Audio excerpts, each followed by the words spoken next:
Billy. Let's drown our sorrows. Could hardly believe it. After all those years with the firm, sacked. Well, how do you think I feel? I've been with the company 15 years. Well, I suppose I should have seen it coming. Oh, we all should have seen it coming. What are you going to do now, George?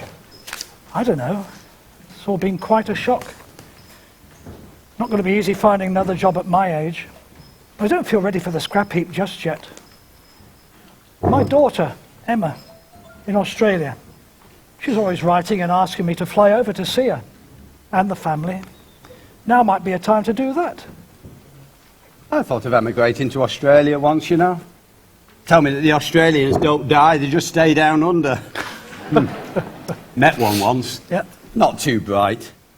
Thought Gandhi's first name was Goosey Goosey. Oh, Billy. Suppose I could give it a try. He had a job. But it's so expensive unless you can get on one of those £10 POM schemes. Yeah. Can you afford the fare to Australia? Well, Stella was very good with money, so we managed to save quite a bit. And then there's my redundancy. But what use is that to me, now she's gone? The family's all well catered for, so why not spend it? Quite right. Money can't buy you happiness, but it can certainly make you content while you're feeling miserable. Well, you can buy the next round then. Cheers. Cheers. Billy, I've been thinking, why don't you come with me to Australia? Instead of flying, we could splash out on a leisurely cruise and relax a bit. I could help you with the fare. You are my brother-in-law after all. It'd be a good opportunity for you to see the family. And while we're there, you could check out the job prospects in Australia. Well, sounds like fun. I'm not so sure. I've never been on a cruise. They tell me that it's full of rich American widows looking for husbands. Yeah, true. Now, there's a thought. That might solve all my problems. Not that I'm looking for a wife, mind you. Oh. Tell me that marriage is a wonderful invention. But there again, so is the low-level flushing toilet. Oh, Billy. Well, that's the confirmed bachelor in you talking. How is your love life at the moment, Billy? Oh, pretty dire. You know, the nearest thing I've had to a sexual thrill lately is when someone tried to pitch me pockets. Oh, Billy. Well, what do you say? Why don't you come with me then? Why not? Sounds like fun. Eat, drink and be merry. That's what I say. Tomorrow they might take your credit away. True, true. Cheers. Oh, there you are, Mr. Brown. Oh, isn't it terrible, Mr. Brown? Oh, yes, Norma. It's come as quite a shock. I'm really going to miss working with you. Oh, thank you, Mr. Brown. And I'll miss working with you too. Can I get you a drink, Norma? Oh, no, thanks. And please don't call me Mr. Brown. You can call me George. You're not my secretary anymore. Are you going to try and get another secretarial job? No, I think I want to make a clean break. This wouldn't be the same without you two. Well, what are you going to do then? Oh, I don't know. Something completely different. I'd like to travel and get a bit of adventure into my life before it's too late. I'm not getting any younger, you know. Sounds good. Don't look a lay over 60. What? Oh, nothing, Norma. Trouble is, I don't have a lot of spare cash. But I did see an advert the other day for a job as a stewardess on a cruise ship going to Australia. I thought I might try and apply for that. A cruise ship? Going to Australia? I think you should say that. George just said he's thinking of taking a cruise to Australia to see Emma and the family. He wants me to go with him. Well, if I could get that job, I might be able to get discount tickets on the same boat. It's always cheaper if two travel together. Like marriage, eh? They say two can live as cheaply as one. That's okay, providing one of them doesn't eat. So, we might all be going on a big adventure together. Yeah. Yes, and the cruise ships, they call it so many places on the way to Australia. Philippines, South America, places I've only ever read about or seen on TV. Oh, it would be wonderful if I could get that job. We'd become regular citizens of the world. Yes, wouldn't it be great? Yes, I like the sound of that. Citizens of the world. It's got a good ring to it. So why not? Here's to it. Yes, here's to moving on, to adventure and becoming citizens of the world. To us. I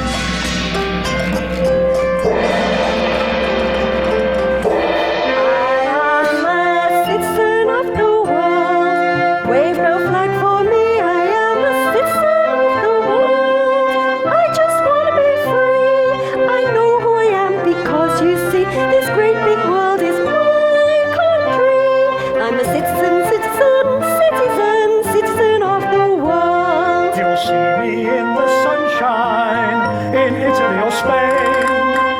around in London town, you'll see me there again. Yes, I'll be there in Paris, along the Boulevard Mitch, 'cause where the peaceful action is, that's where I make my pitch. I am a citizen of the world, fly no flag for me, I am a citizen of the world. I just want to be free, I know who I am, because you see this great big world is my country. I'm a citizen, citizen, citizen, citizen of the world. In Africa and China, my friends who know my name. Maybe they look different, but really we're the same. Down in Greenwich Village or in St. Peter's Square, 'cause where the peaceful action is, just where you'll find us there. I am a citizen of the world, pay no flag to me, I am a citizen of the world. I just want to be free, I know who I am, because you see this great big world is my country. I'm a citizen, citizen, citizen, citizen of the world. I'm a citizen, Citizen, citizen of the world.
Well, Billy, here we are, on our way to Sydney, Australia.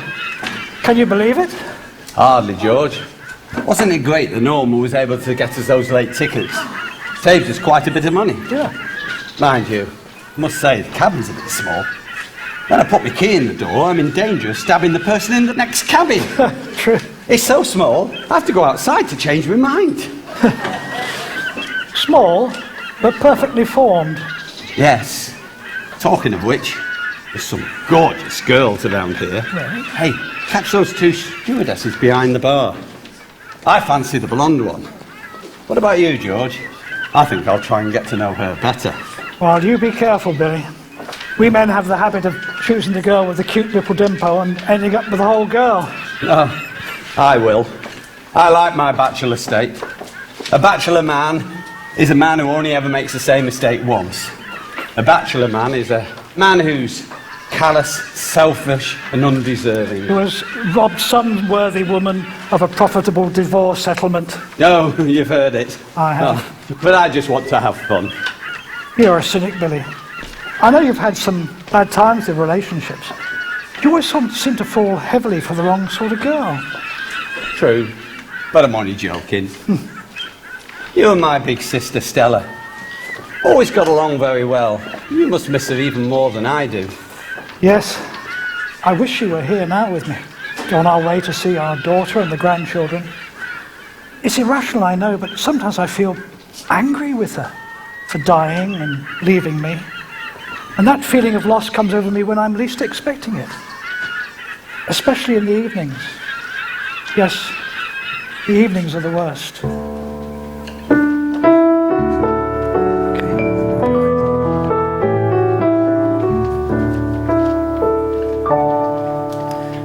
In the evening I still see her sitting there, close beside me in that old blue chair. Now that she's lost to me, the cost to me lives on. And in quiet times I can't believe she's gone. Yes, in quiet times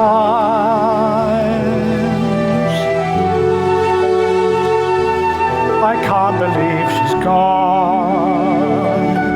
I remember all the times we watched the sunset on a golden summer's day. I remember how she'd smile as we sat there for a while.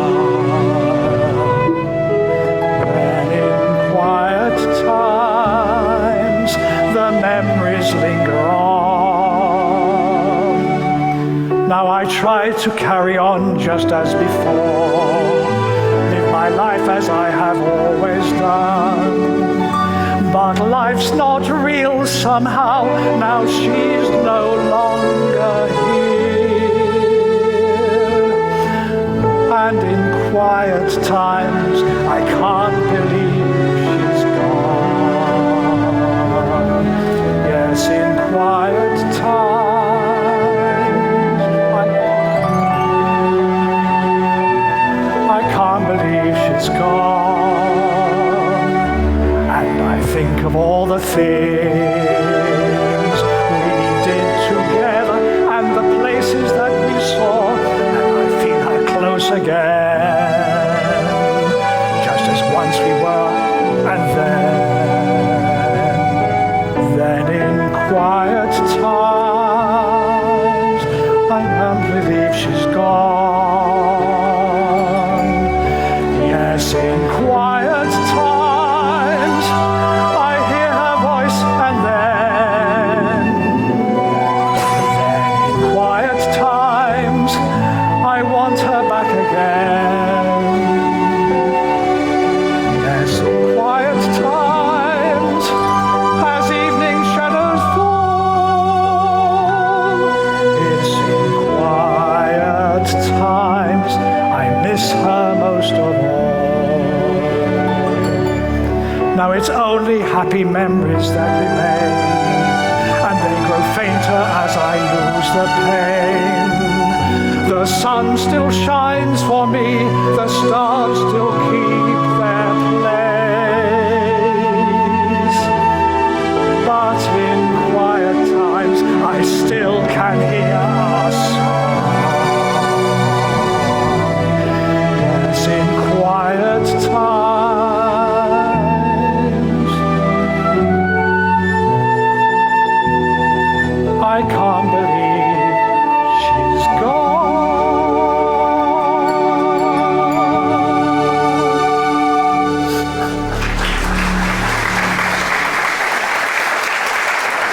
Yes, I miss her too. Can only imagine how you miss her. But we all have to move on. Maybe you'll find someone else to share your life with. I always thought that... No, it's okay. What? Tell me. Well, I always thought, after Stella's death, that you and Norma might get together. Norma? I've never thought of her in that way. Well, I'm sure she's thought of you in that sort of way. In fact, I'm certain she's in love with you. Oh, surely not. And has been for ages. I mean, what can I do for her? I mean, she's so much younger than I am. Well, I've said my piece. George, I'd like to introduce you to my boss. This is Miss Fairbody.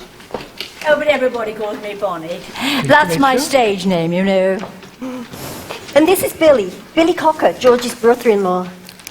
Delighted to meet you, Miss Fairbody. I see that you live up to your name.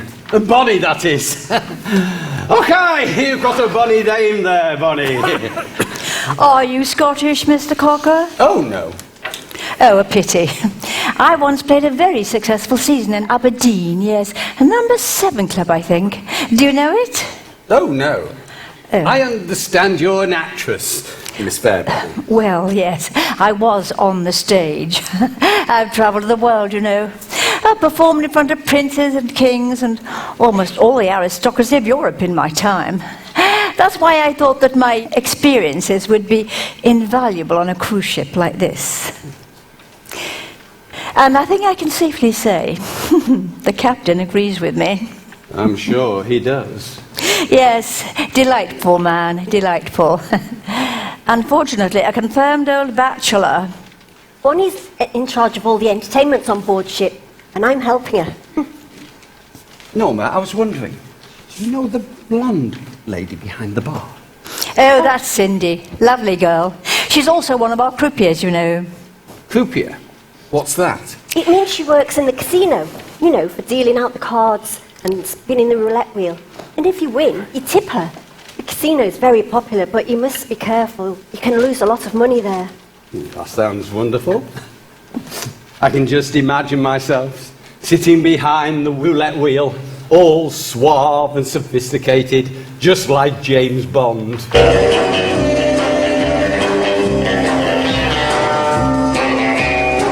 I like my women shaken and stirred. Especially stirred. You just like women. Sex. I beg your pardon? I said sex. Hanky-panky. That's all you men ever think about, all the time. Well, not all the time. I must admit that the opposite sex do have their attraction from time to time. But sadly, I've yet to meet the right girl. Not for the want of trying. Instead of all that sex, you should be looking for something a little more discerning, a little more spiritual. Well, I think what Bonnie means is that a good relationship's not just about physical attraction. It's also about companionship, friendship, and enjoying doing things together. You should be looking for love. I think that's what we're all looking for. Love? Oh, you mean love? Oh, yes, I've heard of that. Overrated. I've tried it. Trouble is, I get hit too hard and too often. Love hit me in the eye. Oh, yes, love makes my senses fly to the sky. A sensation of elation that's as old as procreation. Unexpected devastation, then a crazy jubilation like wow! A symphonic variation like now. All I was doing was driving my car down the motorway. A hitchhiking girl didn't want to go too far, but she showed me the way. That's when love hit me in the eye.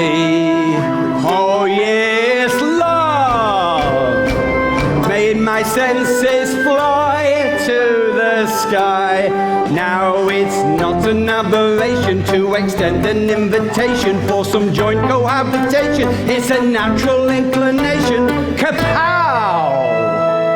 It just needs some preparation to allow.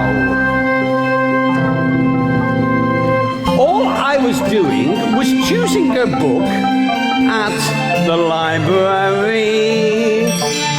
The girl at the desk gave me such a funny look. Then she smiled at me. That's when love hit me in the eye. Oh yes, love sent my senses flying to the sky, and the slightest aberration leads to revelation and a growing desperation like chronic irrigation. Ow! And then an endless exultation. Meow. All I was doing was lying about, basking in the sand. A girl in the waves gave a "come and get me" shout. I swam to lend a hand. That's when love hit me in the eye. Oh yes, love. Let my senses fly to the sky. Just a simple exultation on the joys of federation. Doesn't call for explanation or extensive meditation. Pow wow. It just needs some calculation of how. All I was doing was counting my cash to the bank I'd gone. A girl in the bank saw the money I could flash. It seemed to turn her on. That's when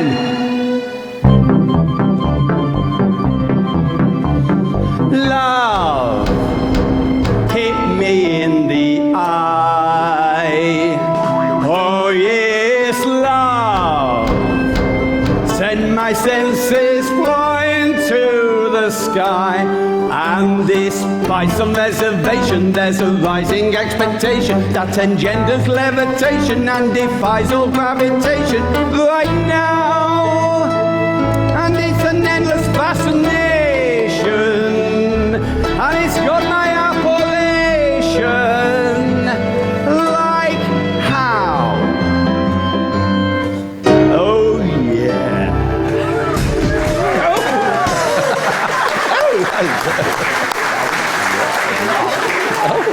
There, I told you. That's not love, that's sex. Sex, sex, sex, all the time. Oh, but you must be looking for love too. A nice, sensitive, caring, good-looking, handsome man, perhaps? A sensitive, caring man. Yes, of course I am. The trouble is, men like that usually already have boyfriends. Well, I really want to enjoy this trip. I think I might go and do a bit of exploring. I might go to the casino, find Cindy, see if she can give me a few tips. I think he's got that the wrong way around. He's the one that's supposed to give tips. Oh, I do hope he doesn't get too involved in gambling. It can be very addictive. I understand that you're one of the croupiers. That must be very interesting. Are you a gambler then? No. That is to say, I play the odd game of roulette, baccarat, and poker. Baccarat? No, I never drink the stuff. No, Baccarat, not Bacardi. Baccarat is a card game like Pontoon, Red Dog, Fantan. You play all those? Well, How fascinating. Well, the casino offers them. But surely you must be very experienced. I'll say. But I bet you can teach me a thing or two. Well, I'm sure Beverly can manage on her own for a while. So yes, come over with me. and we'll show you all the games that we can offer. Oh, yes, please. That's my boy.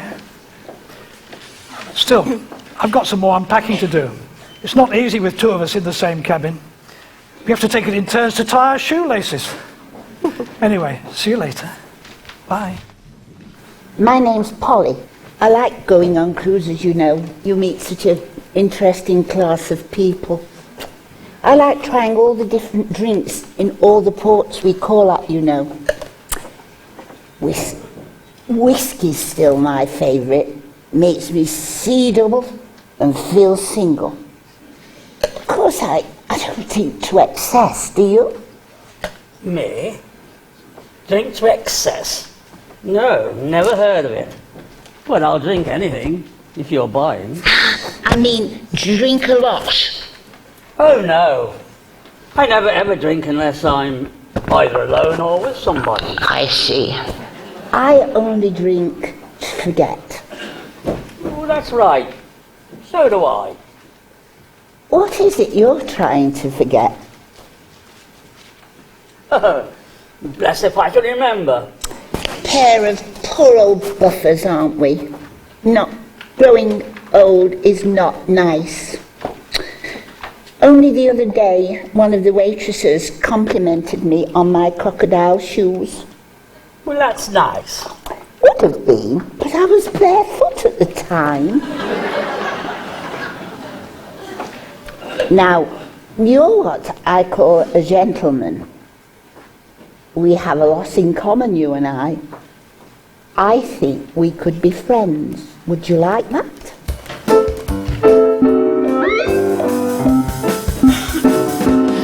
We could be friends. Oh, why not be friends? We like the same things, and you know I even like you. Oh, no, you don't. Yes, we could be friends. Why can't we be friends? We'd sit together and we'd talk, might even hold hands. Then we might join together, man and wife. What, marry you? Not on your life. But we could be friends. Why can't we be your good friends?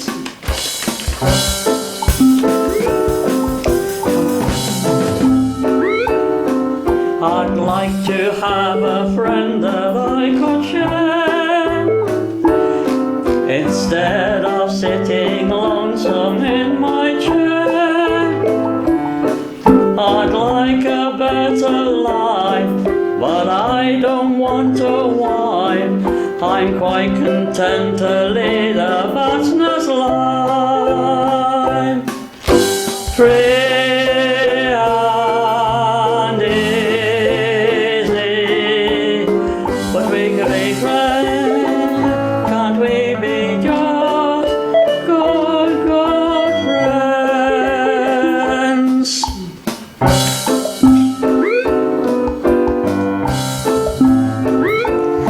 I'd like to have friends. I've never had friends. We think the same things and we drink the same things too. Yes, we could be friends. Why can't we be friends? We'd sit together and we'd talk and maybe hold hands. Sometimes a friendship leads on to romance, but marry you, well, not a chance. But we could be friends. Can't we be just good friends?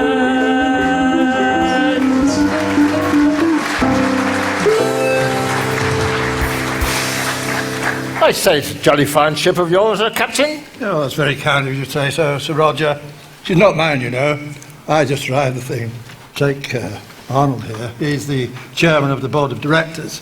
He makes all the decisions on board. Right.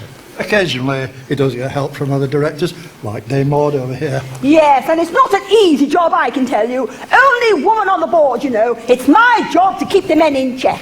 Men so easily let their minds wander, don't you know? Which is a pity, because the minds are usually too small to be let set out on their own. Oh dear, Dame Maud. Does that mean you don't like men? Oh, yes, in small doses. Trouble is, men are all the same. They just have different faces, so you can tell them apart. And they have difficulty making their minds up. Oh, men never really mature. They just grow taller. I found the best way to get a man to do something positive is to tell him he's too old for it. That usually works. Well, I don't care how it's done. I think it's a jolly well-run ship. And quite a handsome-looking one, too. And if I may say so, quite a few handsome-looking members of the crew. I particularly liked your entertainment staff, Arnold. Are they new? Yes, that's Miss Bunny Fairbody and Miss Norma Jones, yes. Ah, Miss Norma Jones, eh? Very nice. And the other one, Miss Bonnie, you say? Seem to think I've seen her somewhere before, you know. Just can't quite place it. Where did you find her, Arnold? Well, Come now, Arnold. I believe you've known Miss Fairbody for quite some time, haven't you? Yes, I believe you met her in some sort of theatrical situation, didn't you? Well, a strip club. I believe that's what they're called. But Miss Fairbody has a considerable reputation as a performer. I've heard all about her. Heard about some little fiasco at the stage door also. Don't know much about the other one, but she's probably from the same stable.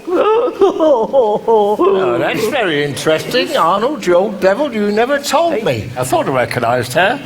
As you know, I've always been an avid devotee, you could say a connoisseur of the theatre. I'm sure he has. Same kind of theatres frequented by Arnold here, I shouldn't wonder. Two of a kind, I reckon. well, actually, I have seen a little of Miss Fairbody's work, and I thought she'd make an excellent entertainment officer, and be very useful on the ship. She's very experienced, you know, in the theatre, that is. And I heard she was looking for a change, so... You mean she was getting too old to strip? So I got the agency to suggest it to her, and she accepted. Actually, I haven't had the chance to talk to the lady myself yet. Anyway, Roger, how are you and Lady Blue? Are we settling in well, are we? Oh, yes, and many thanks to you for inviting me and Immense Harbour along on this cruise. Yes, on a bit of a fact-finding mission for the bank, you know. Very hush-hush. Yes, normally the bank would foot the bill, of course, but these are very difficult times for us hard-pressed bankers. The public seem to think we're here solely for their benefit. Unbelievable. No consideration whatsoever for all the extra hours and hard work we have to put in. Does your wife enjoy cruising, Sir Roger? Oh, no. Hates it. Stays in a cabin all the time. Wasn't always like that, you know. When she was younger, she was for life and soul of the party. Yes, been married 30 years now, you know. Didn't know what happiness was until they got married. Then it was too late. Oh, well, I suppose you must all get older. Tempers fugit and all that. Yes, well... Time flies. Bracate war periunta. Talking of flies, your fly is open, Roger. Oh, my goodness. Ah, but you're right. Time takes its toll. Never thought that I would end up making my home permanently on board a ship. You live on the ship all the time then, do you, Maud? Oh, yes. Find it very convenient. Still have the same old family pile, of course, but only stay there from time to time nowadays, between cruises. Oh, I find it very comforting and comfortable on board this ship. And yes, I'm not the girl I used to be either. Ah, well, none of us are, really. You never married then, Maud? Oh, no, never found the time. As a girl, I did have some foolish thoughts. But then, as one says, time's winged chariot and so forth. Ah, dear lady, were I but 30 years younger. If only I knew then what I know now. Yes, youth is a wonderful thing, but it's wasted on the young. Oh, you're so right. And I'm not the girl I used to be either.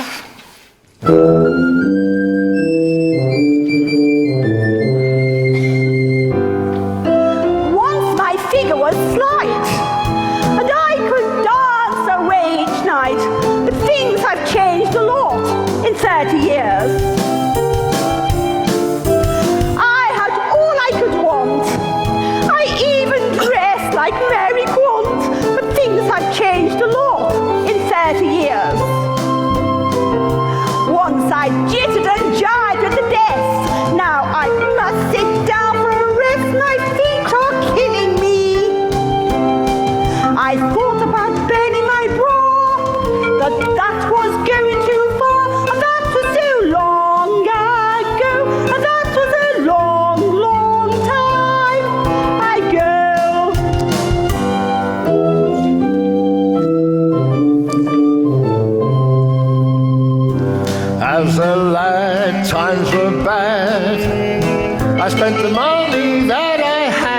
things have changed a lot in 30 years.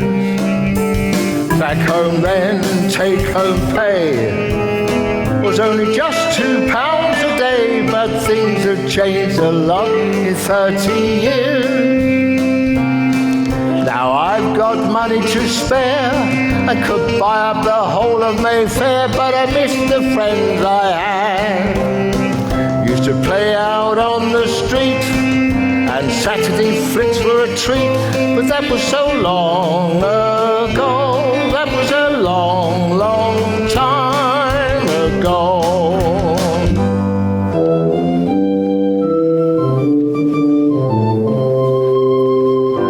Once I rocked and I rolled, I never did as I was told, but things have changed a lot in 30 years. I had hopes, I had dreams, and then I thought up lots of schemes, but things have changed a lot in 30 years. I thought I could go on the stage, be the pop star hit of the age, but that was not to be. I thought I could rise to the top, be a captain, well maybe not, but that was so long ago. Yes, that was a long, long time ago.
Oh, Captain, I'm sorry to disturb you, but I wonder if we could have a word with you about this evening's entertainment. I believe you two young ladies are in charge of organising the entertainments on board. That's quite a responsibility, really, but I'm sure you'll cope magnificently. I'm personally looking forward to this crossing the line ceremony. I well remember doing that as a lad, and when I was briefly in the Navy, but that's another story. But we're not crossing the equator for another 4 weeks yet. Oh, no, I realise that. I know you have lots of planning to do. By the way, allow me to introduce myself. I'm Sir Roger Blewett. Yes, been involved in lots of theatricals myself, you know, in my time. Quite experienced, in fact. Yes, just thought I might have a few more ideas for your showgirl routine. Got lots of very interesting ideas. I'll bet he has. Oh, well, Sir Roger, I always appreciate helpful advice. Perhaps we can get together later. And I'm Arnold Crisp. I'm chairman of the board of directors of this line. If you have any problems with anybody, please come and see me first. Oh, yes, Mr. Crisp. I remember you well from my days when I was entertaining. Yes, well, this is Dame... Dame Maud Livett, how do you do? Heard a lot about you. Oh, really? You really seem to have impressed Arnold here. Yes, thank you, What Dame. exactly is your speciality on the stage? Well, Bit of dancing, perhaps? Well, Bit of singing? Or just standing around? Well, I do think I have a certain... Well, that's the case may be. Anyway, I've got to get back to the bridge. You two, come and see me in my cabin after dinner this evening. Come, Maud. I believe you want to see the bridge. I don't know why, you've seen it all before. Come. What an interesting man. Sir Roger. I wonder if there's a lady Blewett. Sounds as if you're looking for a husband. Oh, no. But then again, if the right man came along... Not that I haven't had my chances, mind you. Yes, many's the high-born gentleman, even royal gentlemen, who've begged me to be their... Yes, some of them even talked of marriage. Yes, I've had my chances, but I was always very particular, you know. Yes, the chances I've missed. Oh, I wish I could start again. I wish I could just turn the pages of time backward. If only I could.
Bonnie, how we've all wished that. Yes. You know, I think you're very like me. Basically, we're both looking for love. Yes. So, now you're not so particular about your men. Oh, no, I wouldn't say that. What sort of man are you looking for? Well, I don't know. I haven't really given it much thought. I really haven't. Rich, I suppose. I mean, it would be nice if he were, well, sort of comfortably off. But of course, kind, considerate, good sense of humour, non-smoker, own teeth and hair, doesn't gamble, doesn't chase after other women. Now let me see. Doesn't stay out late at night. Nice car and home. It doesn't have to be a mansion, of course, although that would be nice. Experienced, sophisticated, likes good food and wine. Has his own yacht, perhaps. Good-looking, tall, and preferably a good deal older than myself, but still nicely energetic, if you know what I mean. Now, where are you going to find a perfect man like that? Most men have their faults, you know. Oh, but they can be trained. Yes, like dogs. You have to train them. Yes, choosing a husband is exactly the same as choosing a house. You ignore the way it is and you picture the way it's going to be once you've remodeled it. Yes, I'm sure I could enjoy remodeling Sir Roger. I think he knows how to enjoy himself. Well, I don't think you'll get a chance. I actually know he does have a wife, although she never leaves the cabin. But Mr. Arnold Crisp, or to give him his complete title, yes. the Honourable Arnold St. John Crisp. Now, he's a bachelor. He's very nice, and he's also very rich, I believe. Apart from being chairman of the cruise line, he's also a merchant banker in the city. That's how he comes to know Sir Roger.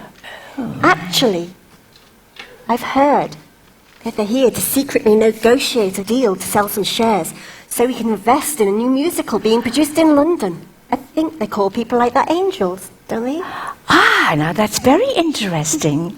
I do know he was a faithful follower of my stage career. And many's the time I've seen him standing at the stage door, just waiting for a smile from me.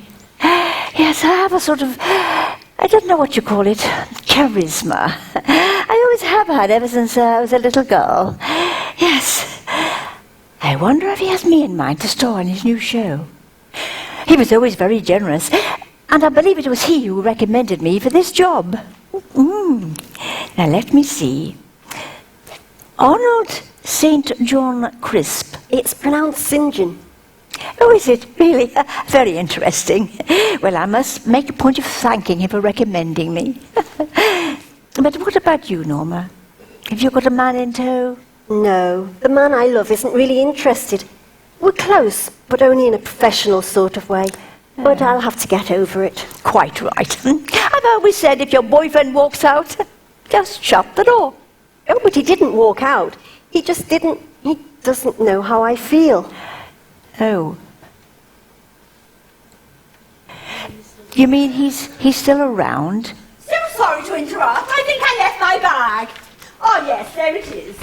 I couldn't help but overhear. Funny how I keep overhearing things. I can see all the signs, my dear. You're in love, but thwarted. I could see the signs, my dear. Believe me, I've been there. Oh, Dame Maud, I'm ashamed to think it shows. I thought I was over it, but I will get over it. There, my dear. There's no need to feel ashamed. As I say, I've been in the same position myself. For me, too, there was someone. And at one time I thought we could be happy together. But that was a long time ago, and Father didn't approve. Father was an admiral, you know, and only ever wanted the best for me. The trouble is, I never did find a man he approved of. But what about the man you wanted to marry? Oh, I still see him about, and that's a comfort to me. And yes, I still love him, but he doesn't know it. And now it's too late for me. But it's not too late for you, my dear. You're young. Tell him. Believe me, if you don't, you'll regret it all your life. Oh, but Dame Maud, I couldn't. And please, I don't want to talk about it. It is too late for me now. But I'll get over it. Life always has its problems, but you can get over anything. That's true, my dear. All problems pass in time. But does that help you now? Well, it helps me. I just say that whatever problems I've got now, well, in 100 years, they won't be a problem at all.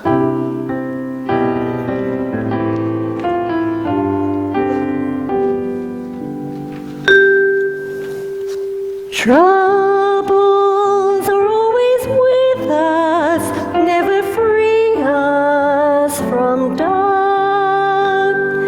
But there's one consolation that can stay with you in life. In 100 years from now, the world will be the same.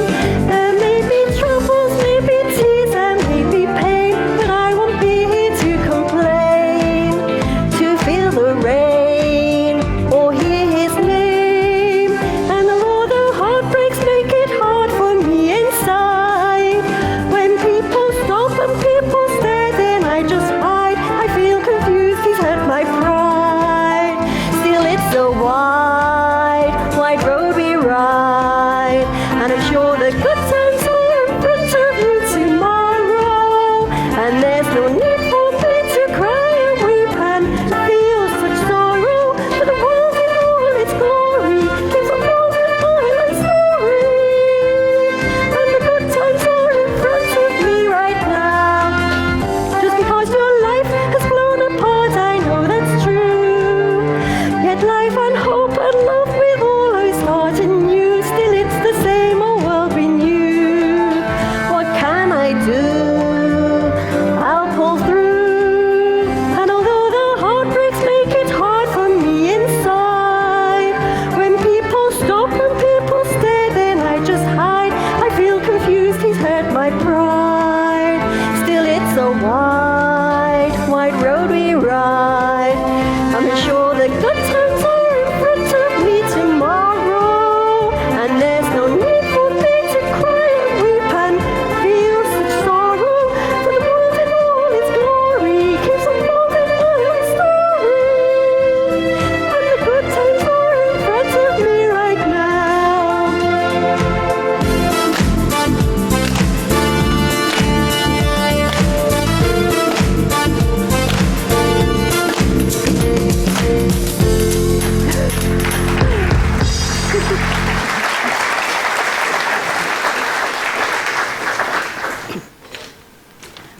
Ah, there you are, Maud. Had a good time with the captain up on the bridge, have you? Now, there's a fine figure of a man.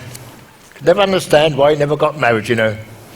But weren't you and he one time a bit That was close? just tittle-tattle, Roger, and well you know it. Anyway, we were all young and foolish then. Ah, yes. Some of us more foolish than others. Water under the bridge, Roger. Now, is there anything I can do for you? For me, no. But I thought I'd just have another word with these two young ladies here. I've had a few more ideas about the entertainment, and I thought maybe... Oh, well, Sir Roger, normally I would be delighted to hear your opinions, but at the moment I am rather busy. Oh, wouldn't dream of encroaching your valuable time, Miss Fairbody. No, I know you're so busy organising everything and everybody. My ideas are quite small, really. Mere trifles. I just wondered, in fact, if your assistant, Miss Jones, could consider their possibilities and appraise you of them. Come along, my dear. Let's take a turn around the deck, and you can listen to some of my suggestions and see if they're worth bothering Miss Fairbody with.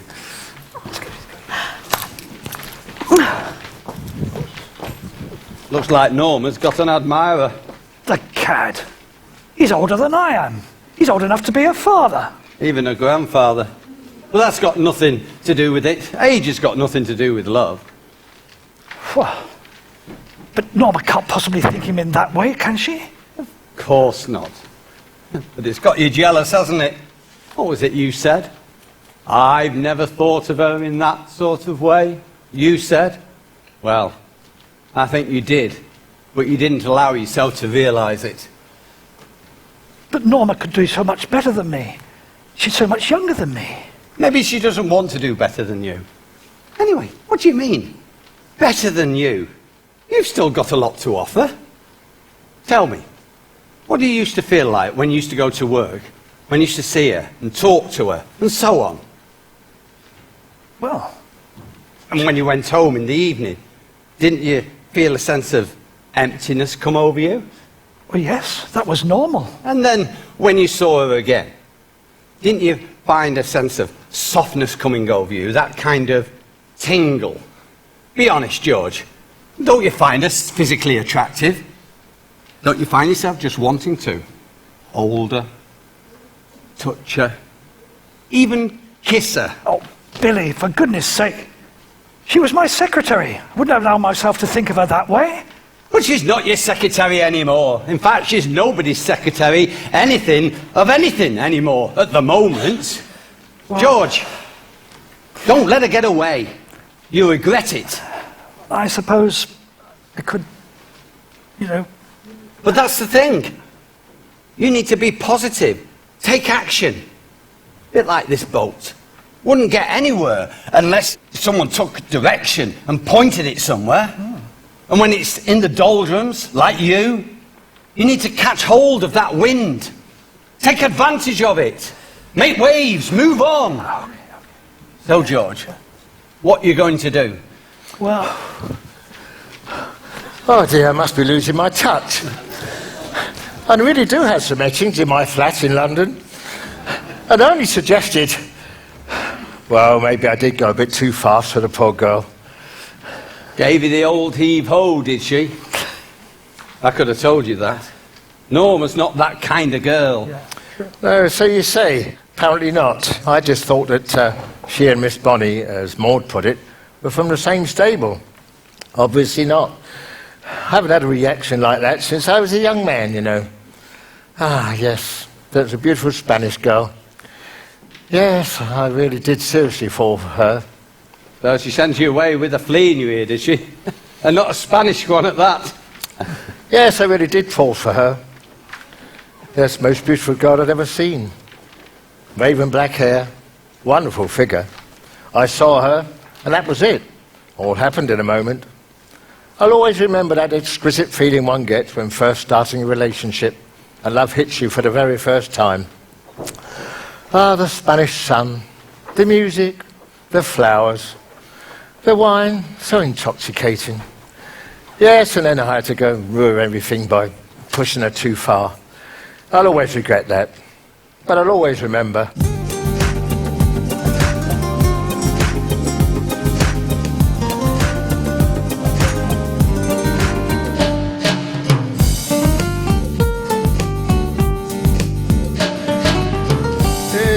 quickly happened in a moment, like lightning striking from above. It happened quickly as a heart beat, and I knew that it must be love. Yes, it just happened in a moment. I'd never felt that way before.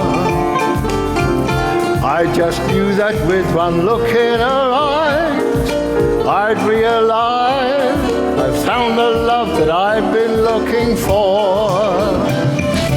Sunshine,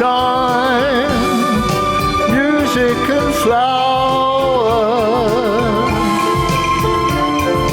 magic in the air. Long days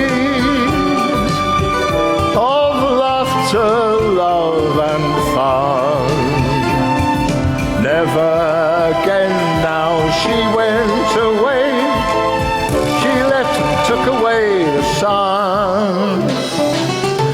Ah, yes, she was ravishingly beautiful. Loveliest girl I'd ever seen. What a life we could have had together. If only I hadn't spoilt things and pushed her so. But before I had a chance to put things right, I got a call to say I had to go home. Things happened quickly after that. Hilda told me she was pregnant, and her father insisted, and I really mean insisted, we got married straight away. So goodbye, my Spanish beauty. Goodbye, my hopes and dreams. Goodbye, my chance of real romance and true love. But I'll still remember. Sunshine, music and flowers, magic in the air. Long days of laughter, love and fun.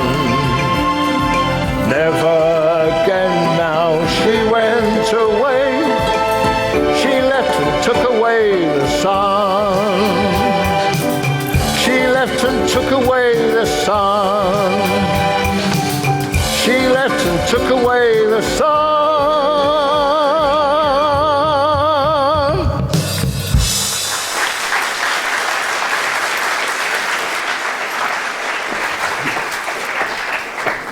I know what that's like. That's what happened with me and Cindy. Well, don't you make the same mistake as Sir Roger and push too hard. Oh, don't worry. I won't. But what about you and Norma? What are you going to do? Well, I'll think about it.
Can you believe we've been at sea for over 4 weeks? Soon be sailing into Sydney Harbour? Hasn't it been terrific? All those places we've seen. Madeira, St. Lucia, through the Panama Canal. Yeah, that was fabulous. And what about Acapulco and the nightlife? Ah, yeah. And the beaches. They were fabulous. And do you remember all those beautiful girls in those bikinis the size of postage stamps? And the water wasn't bad either. Not that I saw any of them swimming, mind you. They might not have got much exercise, but you certainly did. What do you mean? Well, you spent all your time walking up and down the beach, putting your tummy in every time you saw a pretty girl. Yeah. You remember that long-legged, gorgeous blonde that we saw? Yes, I meant to ask you about her. Why did she spend so long staring at that carton of fruit juice? She said it told it to. She said it had concentrate written all over it. Boom, boom. She wasn't that dumb, though, was she? She got the barman to ask you for a Brazilian, didn't she? Yes, and she said to ask him for a full one. I thought it was a drink, not a you-know-what. Anyway, you all had a laugh out of that. And then there was San Francisco. Wow. I left my heart in San Francisco. And a lot of your money, too. Still, it's been terrific. Oh, I meant to tell you. I managed to cable the family. They're coming out to join us for the cruise for the last week. Norma fixed it for me. That's great. Hey, you've been seeing rather a lot of Norma lately, haven't you? Well, when she's not been busy, yes. And how's it going with you and Cindy at the casino? I've seen you there till late most nights. Oh, Cindy. She's fantastic. She's a wonderful girl. You know, I think that she could be the one. In fact, I think she could be the one that I asked to become my wife. It's odd, though. She's a croupier at the casino. And I only go there to be near her. But she doesn't seem to like me being there. Yeah, when I go and play a game and the machines. Like I said, I only go there to be near her, but she doesn't seem to like that at all. But when we're alone, wow. You know, George, I really think that she could be the one.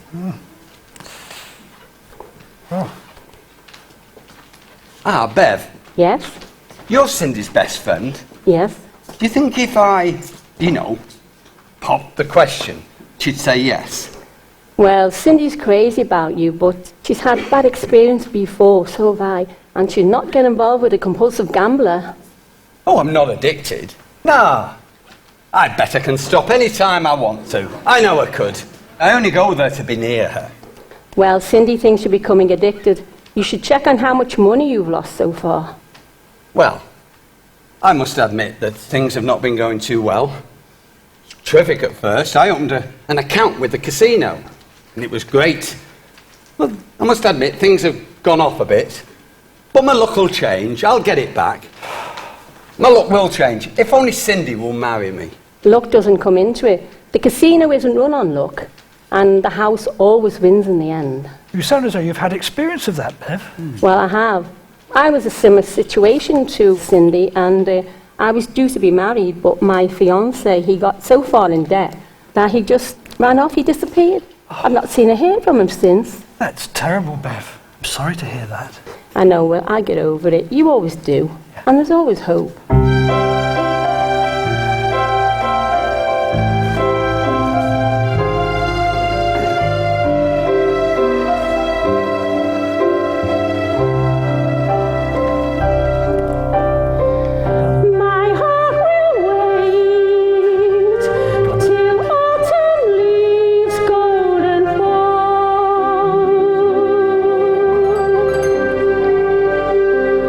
And I am held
am strong.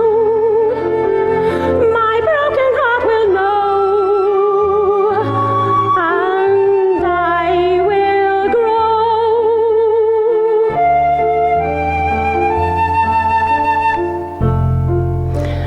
I will grow once more.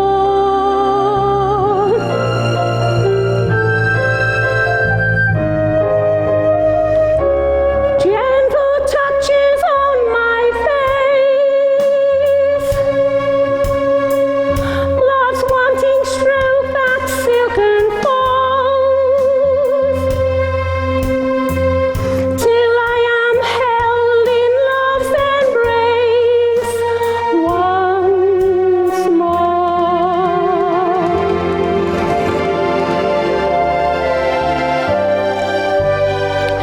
My heart won't stop this loving life, yet longing holds. A yielding waits till sunlight melts cold snows. I am strong. My broken heart will mend, and I will love again when spring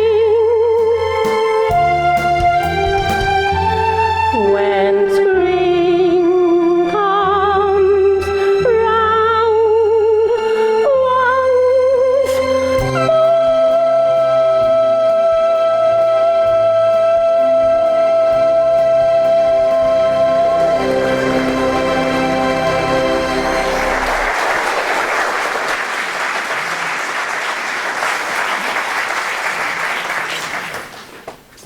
Well, Billy, you take care and check how just how much you've lost. And if it's a lot, be honest with her. And stop trying to get it back. You know the golden rule with women. No. When you're in the wrong, admit it immediately. When you're in the right, just shut up. You all right? He's all right. We're both fine. Okay. We're both fine. Okay. He's fine.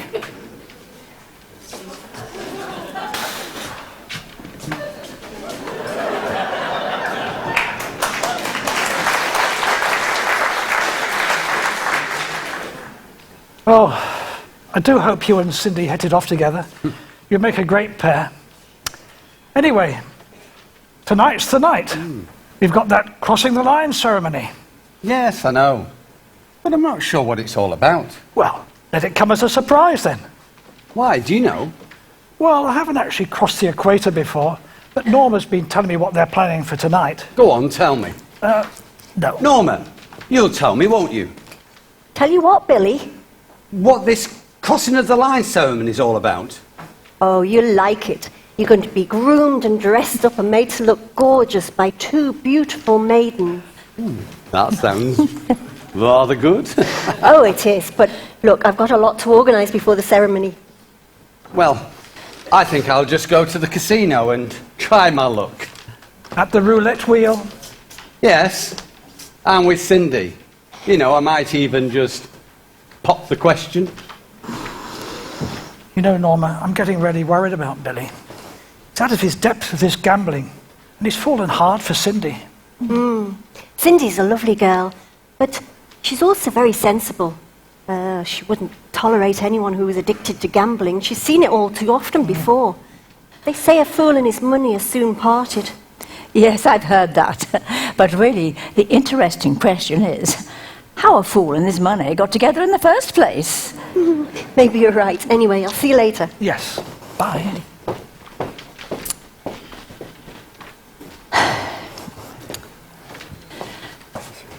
Good evening. Oh, good evening, sir. Madam, are you enjoying the cruise? Go on, Elmer. You find out all about it. Oh, Amber, honey, I'm sure there's nothing to it. It's just some old ceremony the Brits are so keen on. But I just want to be sure. You know, I don't want to be put in an embarrassing situation. I mean, what happens when you cross this old line? Do I need a passport? And what should I wear? Oh, now just you hush it a little, honey, and I'll try to find out. Come on. Excuse me, Mom, but could you tell me what's going to happen at this here crossing the line ceremony everybody's talking about? My wife here is a little worried. Is the sea going to be rough? I get awful seasick when the sea's rough. Oh, no, madam, nothing like that. It's just a bit of fun, a bit of naval tradition going back hundreds of years. And I can assure you, you won't even notice when we cross the equator. The sea would be exactly the same. There you are, honey. I told you it would be okay. But I've heard all sorts of stories about what they do to you on this crossing the line. And we're travelling first class, you know. I can assure you, madam, you'll just be able to watch and enjoy. And there'll be a special seafood banquet put on afterwards. Seafood? Elmer, you know I can't eat seafood. And remember what happened to you when you ate all those oysters? Oh, yes. I remember. I was told that a dozen oysters would be, you know, good for me. And were they? Oh, yeah. Mind you, only 5 of them worked. Oh, Amber. Excuse me, sir, but I couldn't help noticing this silver medal. It seems to be badly damaged. Oh, this here medal, it saved my life, you know. Really? Yeah. Come on, Elmer. Oh, yes, sir, Mum. This here medal sure saved my life. It was my daddy's, you know. My mama gave it to me when I went to war. Elmer, I've got to get myself ready. Come on. Yes, sir. This here medal is quite a story to this medal, and I'll tell you about it.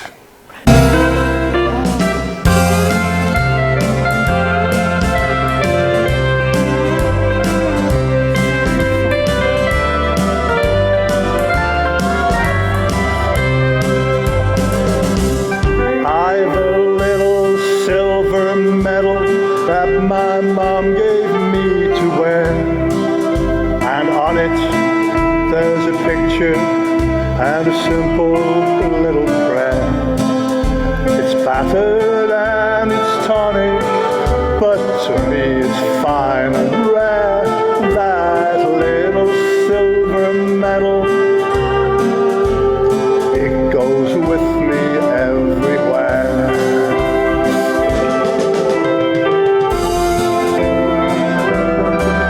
I was a Kansas farmer and I had to go to fight.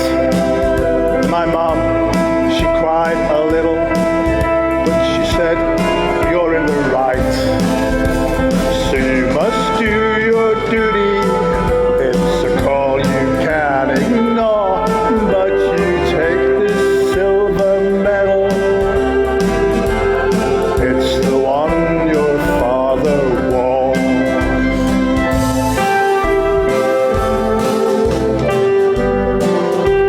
Off I went with the others on that jungle road to hell, and I had my share of sorrow as I mourned my pals who fell. But I touched my silver medal, and it somehow seemed to tell that a prayer was being offered by someone who loved me well.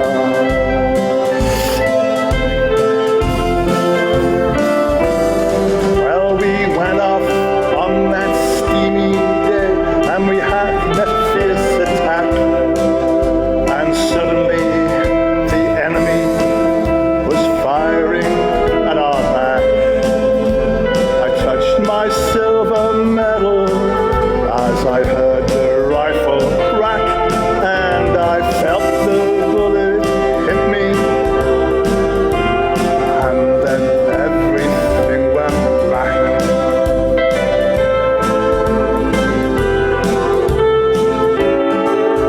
I was carried through the jungle, and I nearly died, they say. But I dreamt about my mama, and I seemed to hear her pray. I touched my silver medal, and I found to my dismay it was twisted and distorted, just the way it is today.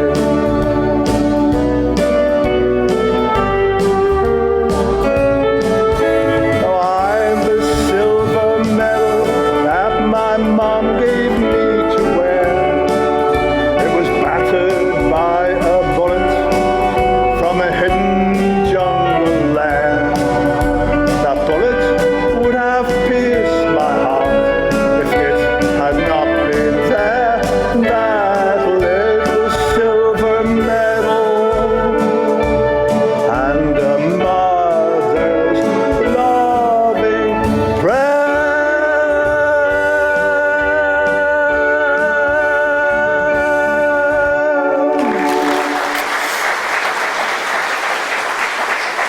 Come on, Elmer. I've got to get ready. Okay, honey, I'm Singing coming. that I'm Brumman song coming. again.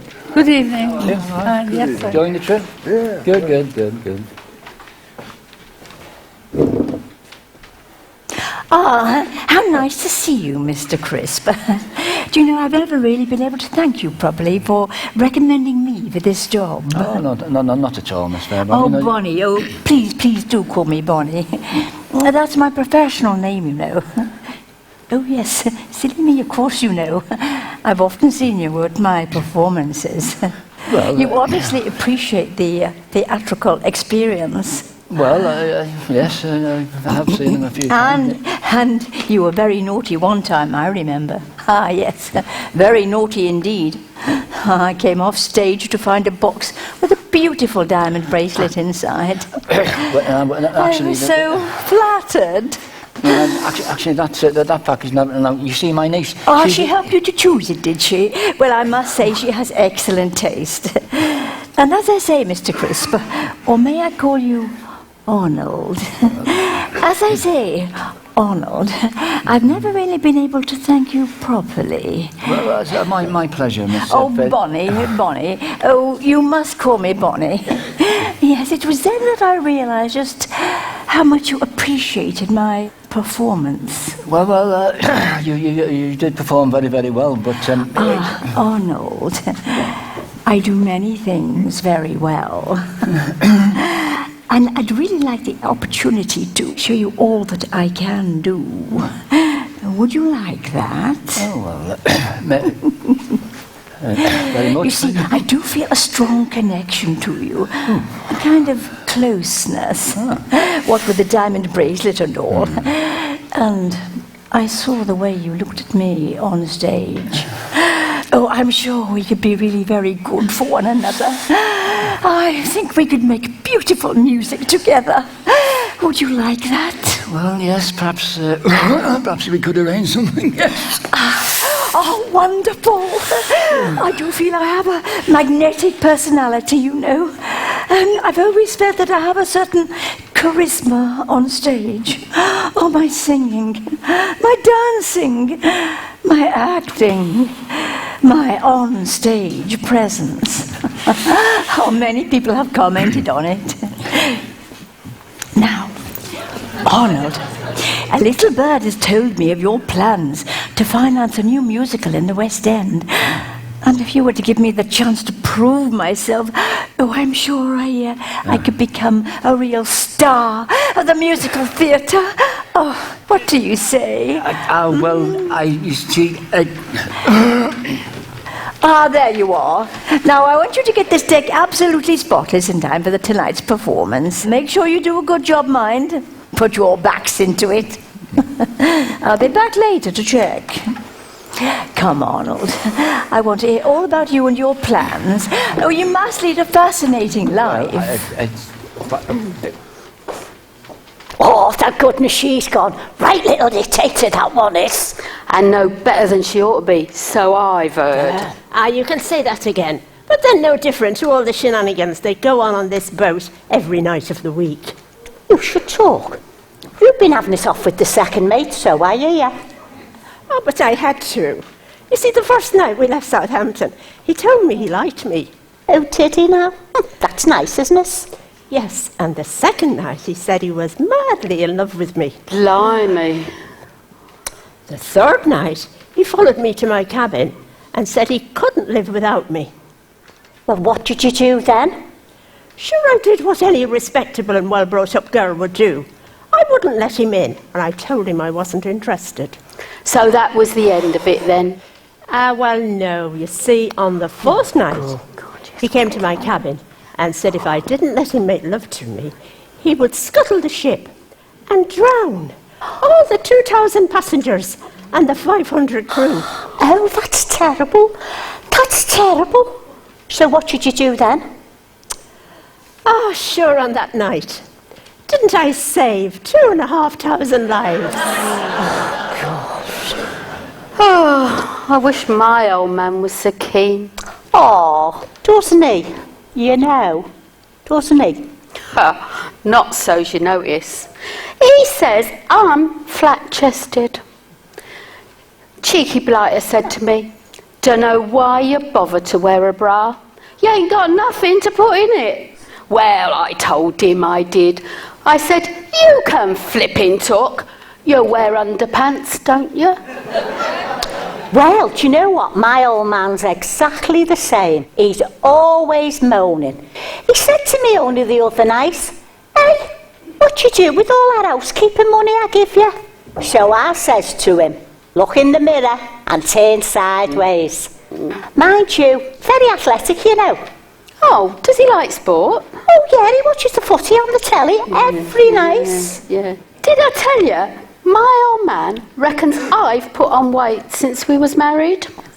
He asked me, why is it single women always put on weight when they gets married? Well, I told him I did. I said, that's easy. Single women comes home, sees what's in the fridge and go to bed. Married women comes home, sees what's in the bed, goes to the fridge. Yeah. You'll be right with it. Yeah. Ah, look out now, she's coming back. Ah, there now, that's much better. Can't have you shirking all the hard work, can we? Now, I think we're all ready for the ceremony to begin. Oh, Billy, what's the matter? You look terrible. Cindy's ditched me. And she's a terrific girl, and we were getting on so well. I asked her to marry me, and she said she couldn't marry a compulsive gambler. And I'm not a gambler. I know I could give up anytime I wanted to. I know I could. Oh, Billy, I'm so sorry. Plenty more fish in the sea, you know. But I really thought that she was the one. What's all this about fish? Oh, Billy, whatever's the matter? Cindy's ditched him. That's not all. Apparently I owe over £500 to the casino. Oh, this is the end. I've lost the most beautiful girl in the world, and now I'm up to my eyeballs in debt. Billy, I did warn you about spending all your time in the casino. I know, but I thought she'd like me being there, next to her. Oh, George, I don't understand women. They're a mystery to me. I'll tell you what, when we get to Sydney and we land, I'm going to get the first train out, and I'm going to get a job mining for gold in the outback or something. Somewhere far away from women. Oh, I'm fed up with women. Now, I'll never understand them.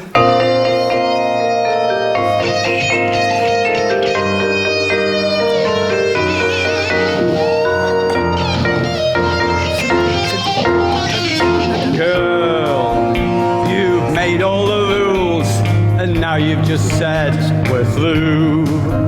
I gave you all the love I had to give, but now you've turned around and you simply walked away. And you know you're the only girl in town. I always thought of you in that special kind of way, and made such plans so that we could settle down. But now I've seen the light and I won't see you again. I'll hide all the heartbreak and pain, and I'll start my life over again, and I'll be taking the first train out to some place I know nothing about. And when I get there, I'm going to settle down.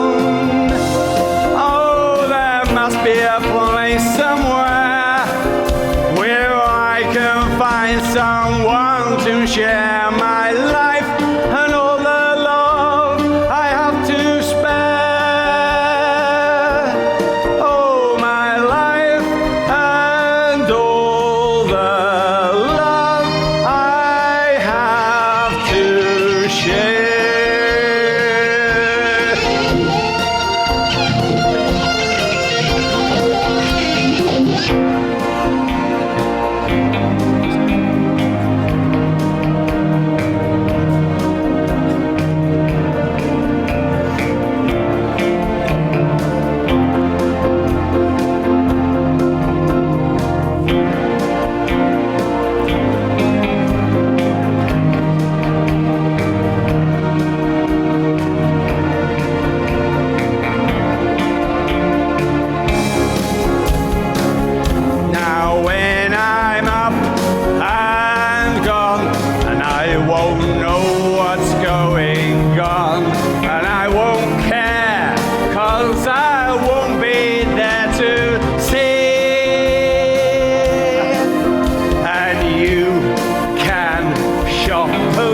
shame you've been doing to me, and I'll be taking the first train out to some place I know nothing about. But when I get there, I'm going to settle down. Oh, there must be a place somewhere where I can find someone to share my life and all the love I have to spare. Oh, my life and all the love I have to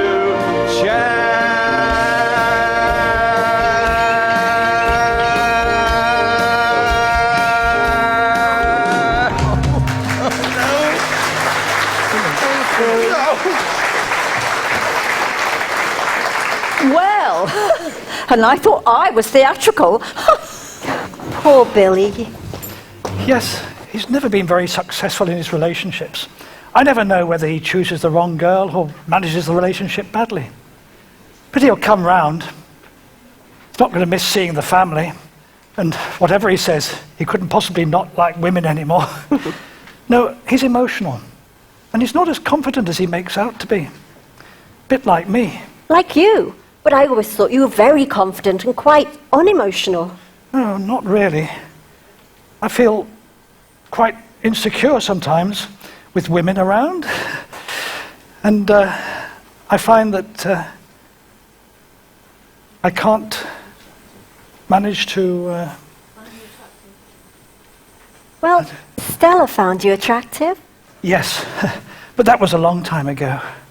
Now, at my age... Well, what do you mean at your age? When I look at you, I see a handsome, attractive man. I always have. But perhaps now a lonely one. It's only natural. But you could still have a good life ahead of you. And so could you, Norma. You're a very beautiful woman, you know. On the inside as well as the outside. And I've only come to realize that. And I've come to realize also that... Yes? Well, it's been so great spending time with you over the last few weeks. It's been so natural to be with you and to get to know you so much better. And I feel that... Well, I feel that I want to...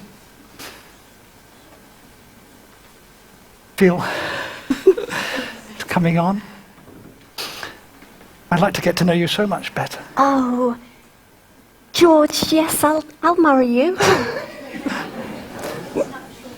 It's only natural to want to love and be loved. Well, I was hoping that if I could only... if I'm not so old as you, it'd be very natural to do that. It's just natural. Yes, it's just natural. It's just natural to be in love with you. It's natural. Watch the sun keep moving round. See the clouds go by. Growing flowers make no sound. You can hear them cry. It's just natural that the sea should ebb and flow. It's just natural that a child should thrive and grow. And it's just natural to be in love with you. It's natural.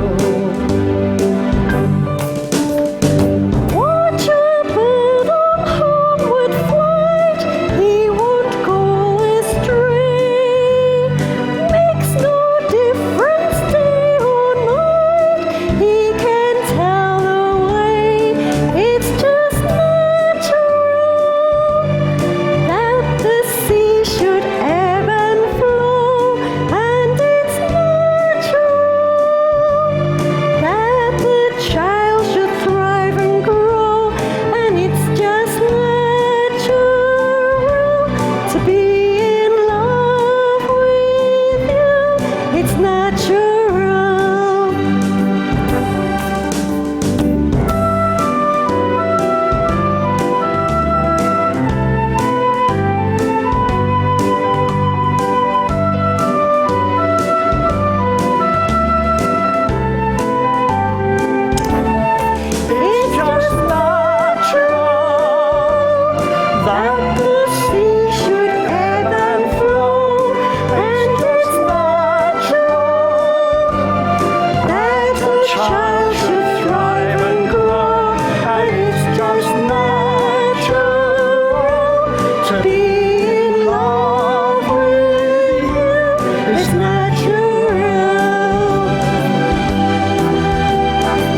Oh, George, it feels natural to me too. Let's get married quickly before you can change your mind. Over here. Funny how I keep overhearing things. You're going to get married. How wonderful. Oh, and Norma, many congratulations from me too. Hi. I came again for you, sir. Well now, what's to be done about it, eh? Do you really want to get married as soon as possible? Oh, yes. Well, let me see. We're in Caribbean waters, more than 2 miles offshore. And ask Captain Crab, he could do it. Really? Would that be legal? Oh, yes. Apart from being a ship's captain, between commissions, he's also a justice of the peace. Wonderful. Yes, and it gets even better. I've got a message here saying the family are going to join us earlier than we expected.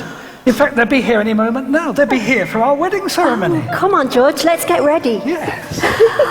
Now that's really very interesting. I must go and tell a lot of people. Yes, I must go and tell everyone. What it is to be young. Such dreams, such possibilities. You think you could do anything. I know I did. You'll never believe this, but when I was young, I wanted to be a ballet dancer. Yes, a ballet dancer. Well, actually, it was Mummy who wanted me to be a ballet dancer. She often had such dreams for a little baby daughter, often quite unrealistic ones.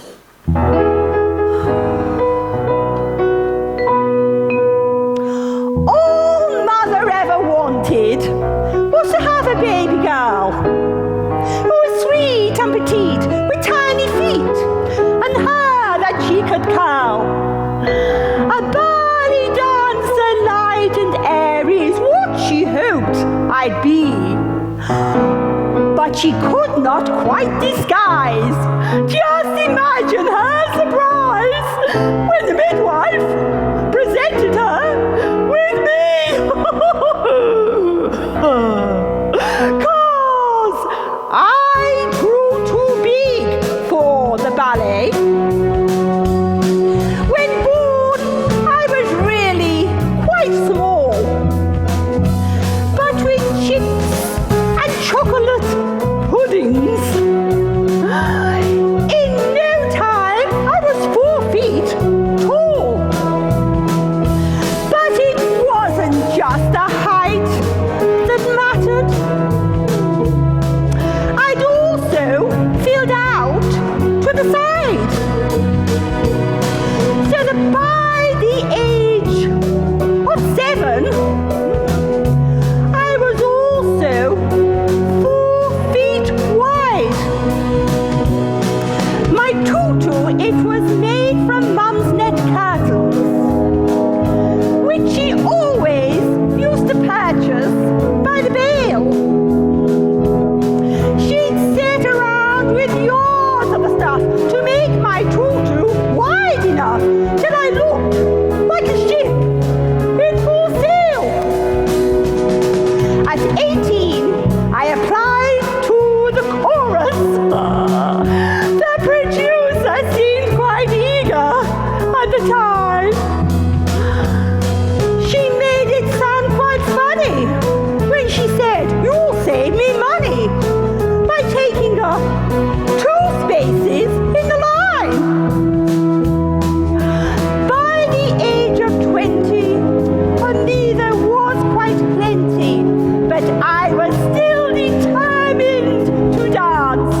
Silence!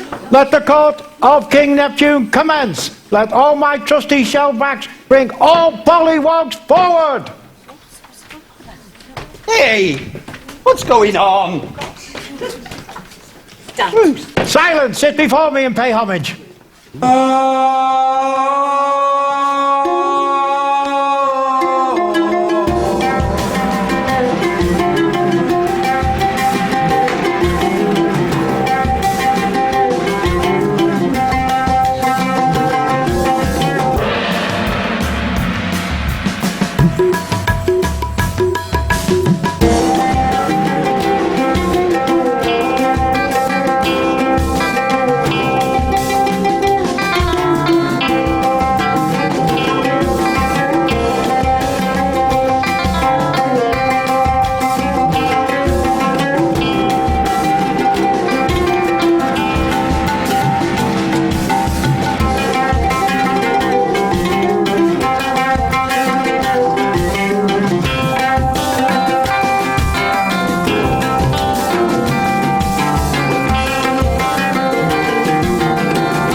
you sons of the sea. You are the chosen ones. But first you will be medically examined to ensure that you're fit and groomed and dressed and ready to be made worthy of becoming princes of my kingdom under the sea.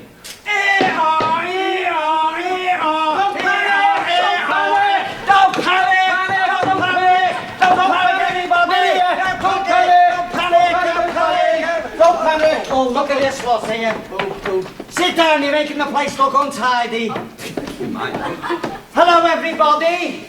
My name's Dr. Farquhar, and this is my assistant, Nurse Quick. Say hello, Nurse Quick. Well, come on, say hello back. Do it again, Nurse. Hello, Nurse Quick. Oh, that was rubbish. Do it again. Hello, Nurse Quick. Can you hear me at the back? In the cheap seats? They're common as muck, Dan. Oh, well, they're all from Scarsbrick and Birkdale. But what makes it even worse, some of them from Nagar. But we're all right, aren't we? We're from Liverpool. We're Scousers. And on our way here tonight, we were stopped by those border guards. And they said to us, what have you got in your car? Anything to declare? I said, well, no, we've got a spare battery. So we'll go on then, carry on. But don't start anything. Now, we'll have to get on with this. The main plot now, isn't it? Getting very stressful. Get started. Come on, look at these two scruffs. I think they're gorgeous. Oh, no, they're not. Oh, yes, they are. Oh, no, they're not. Oh, yes, they are. Oh, no, they're not. Come on. Oh, no, they're not. Oh, yes, they are. Thank you, man. Let's start smartening them up. You can't go across the equator looking like that. Oh, by the way, when did you first go away to sea? Oh, I joined the Royal Navy. So did I. I joined the Navy to see the world. And what did we see? I saw the sea. I saw the Atlantic and the Pacific wasn't terrific. And it was, sailing. Come on. Let's get these children. Hang on, I haven't finished my story. Have we got half an hour? Yes, they have. When I first joined the Royal Navy, well, I was on the aircraft carrier, Her Majesty's ship, Ark Royal. Oh, it was marvellous. Name dropper. It was fun. Fighter bomber pilots and helicopter pilots. It was all so macho. Oh, I was in 7th heaven. But I had the best job of the lot. What was that? I was the captain's captain. Oh, he was a lovely man, the captain. I really looked after him well, but it all ended in tears. Why? Well, you see, he went on shore leave and he said, what? I want to make heaven looking really special when I come back. And that's an order. I said, yes, sir. Night and day I worked on that bloody day and night. I completely transformed it. But when he come back, he didn't like it and he sacked me. Why did he sack you? Well, you see, I did it all Laura Ash. All great. Well, let's start decorating these. Come on, girls. I think the trim will be in order. Right. For nothing. Right, come on, there you go. Bit on the side. This one here. Don't take too much off the side. You think we should shampoo them now? I need them shampoo. Come on. Head and shoulders. Do you remember when we used to have the knit nurse? Oh, I did. She'd come round our house. We had a lot of knits in our house. We had red lights in our house. Right, let's rinse them on. Rinse them on, then get rid of the water while I do the styling. Okie dokie. Throw it overboard. Not that way. All right, not that way. Far down the middle.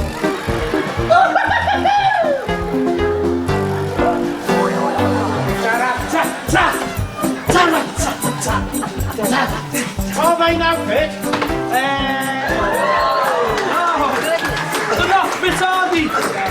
They're not. You need medically examining now. You ready? Sound. That sounds all right, doesn't it? That's all right as well. Come and check the heart. Oh, the heart. That's all right. Doctor. Oh, I'll get me scalpel. Where's my scalpel? There it is. Hang on. Right, come on. Here we go. Here you go.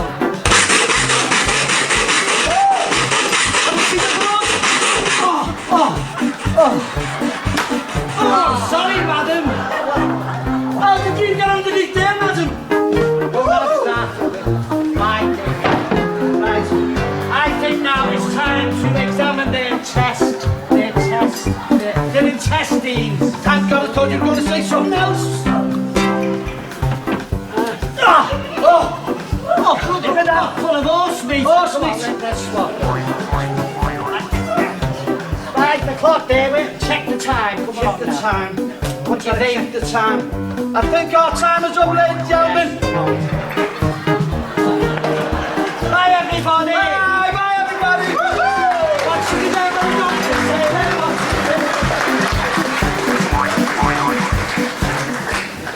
What do you think? Yeah? I've heard there's going to be a wedding. Oh, how romantic. Yes, it reminds me of my first marriage. Was that all at sea? Well, it was eventually. Oh? He left me for the fishmonger's daughter. Oh, God. And I try to imagine what my ideal husband would be like. Really? Oh, so did I. I've always wanted 3 husbands in my life. 3 husbands? Oh, yes. Really? One to do the cleaning, one to do the ironing, and the other one to do the cooking. Oh, now that's a great idea. You like your food, do you? Oh, no, I eat like a sparrow. But the doctor told me I should eat more fruit. So I said, excuse me, doctor, but I always have 2 slices of lemon in my gin every single night. Well, you know, I only eat to keep myself from eating. Oh. But I do get those dizzy spells. And my head goes round and round. And I went to the doctor last week. Yeah. And he said there was nothing wrong with me. Oh, well, that's good, isn't it? Well, no, not really. It was the drink. Oh, well, what are you going to do about that? Well, I'm going back to see him when he's sober. Oh, I want you to come. What's he like? Well, I'm telling you, you have to.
I must now return to my kingdom to prepare a magnificent banquet of seafood and partake in a delicious glass of the nectar of the sea.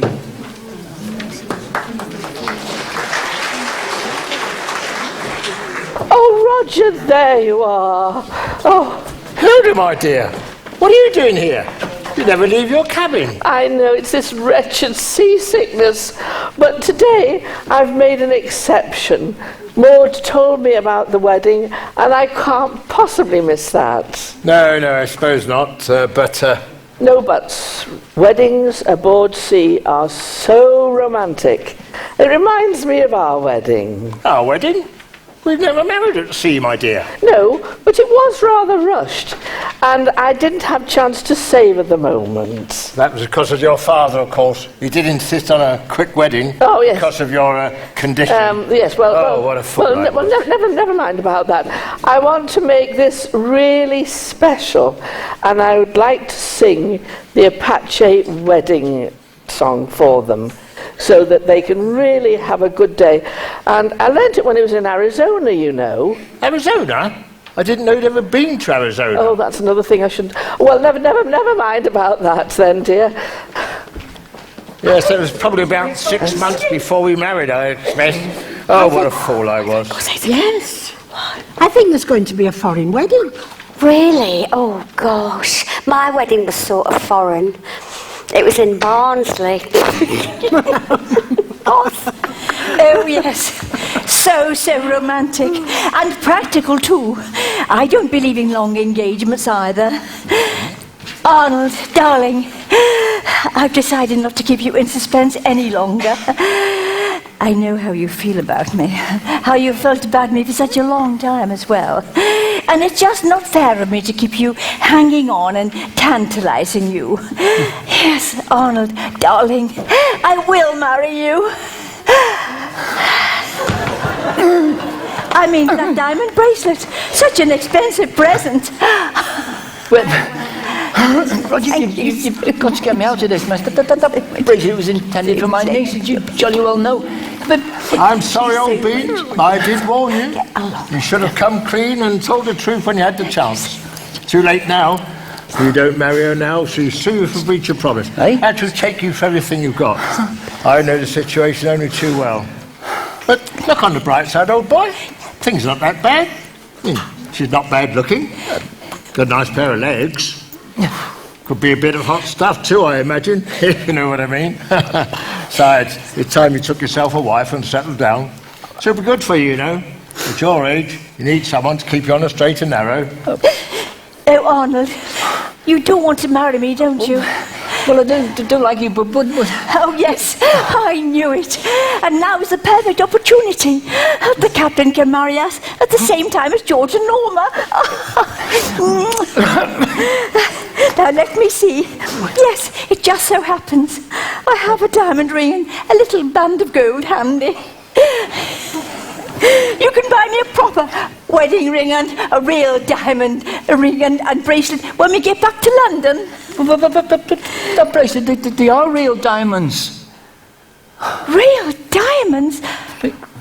Oh, Arnold, now I know you must love me. And Arnold, I really will make you a good wife. And I've decided I don't want to be in your next production. I've decided I've had enough of life on the stage. I just want to settle down and be happy with you. Oh, rings. Rings, I just adore rings. All sorts of rings.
Well, ladies and gentlemen, as you've just heard, we're going to have a wedding. And in fact, we're going to have 2 weddings. Now, where's the other lovely couple, I wonder? Oh, here they come.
Dearly beloved, we're gathered here today to join this man and this woman. Should there be anybody here who knows any reason why we can't join these couples in matrimony?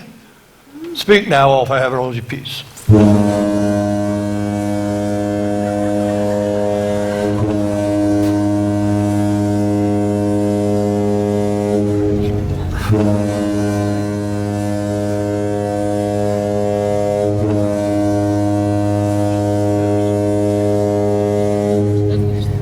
I now pronounce you man and wife, and I now pronounce you man and wife.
I think perhaps you and the captain might... Oh, no, my dear. Henry is married to the sea, and now I'm just content to be near him. That's all I ask. Come along, everybody. Let's all celebrate and let life move on. Oh, yes, that's it. Lovely.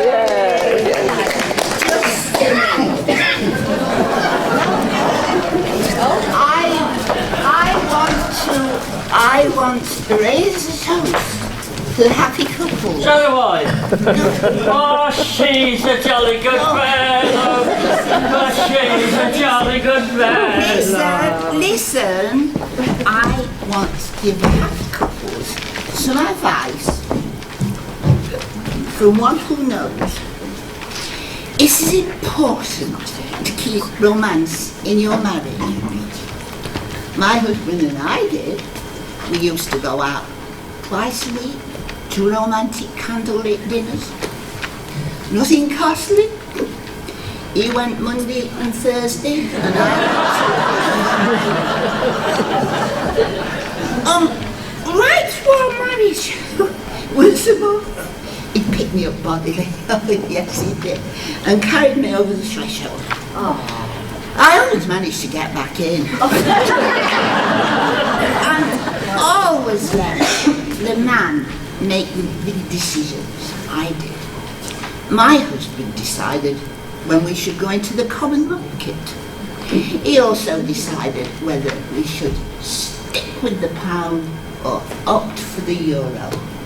So remember, girls, there's something that's time that you knew.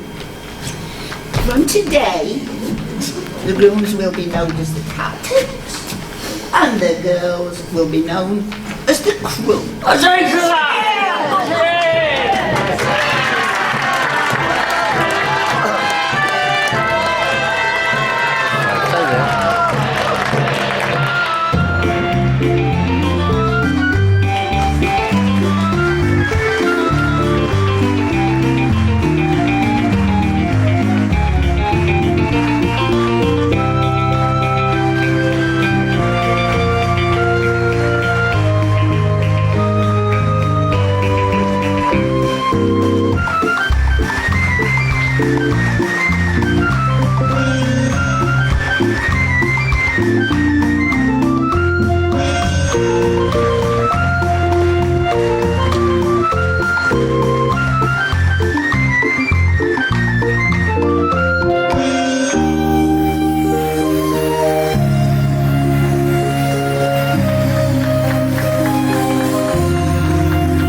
Give them a great big round of applause.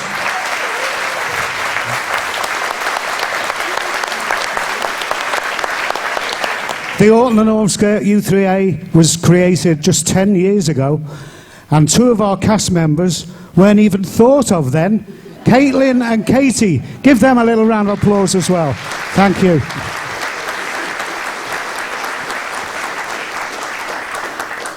And all that dancing, wasn't the dancing great? Can we have a big round of applause for the beautiful Jill, our choreographer? Come on, Jill, take a bow. Thank you. Lovely.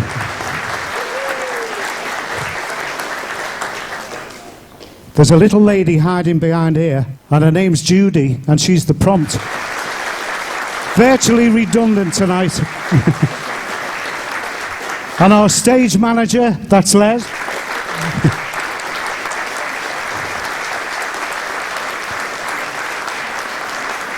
And there's, of course, our front of house staff. Sharon, she's hiding up there somewhere. Judith down there.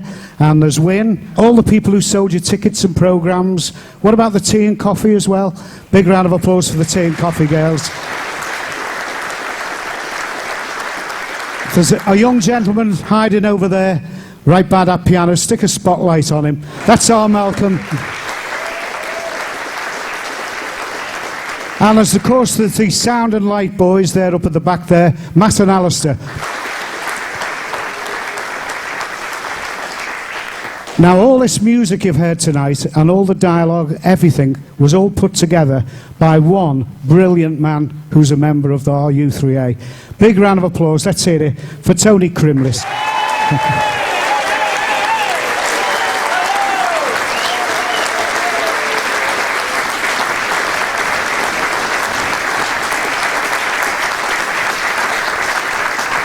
Thank you very much. I can only add to what Stan has said. They were all brilliant. They've all worked so hard since last September. But special thanks have to go to Stan here.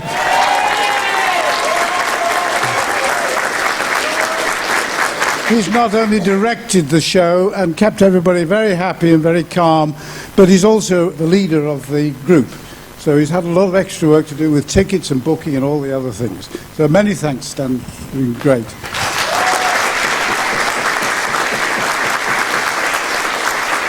I'd like to thank Bill and Sue for doing the raffles, and Bill Evans somewhere around here who did all the programmes, got all the programmes printed. We sell those programmes. It's the only way we can make money for the charities. U3A itself is a charity. It can't give to charities. So we sell the programmes and the lyric booklets to give you a chance of looking at the words again. And all that profit goes to the two charities, British Heart Foundation and Cancer Research UK. Anyway, my final thanks are, of course, to you for coming, and I hope you've enjoyed the show. Have a safe journey home.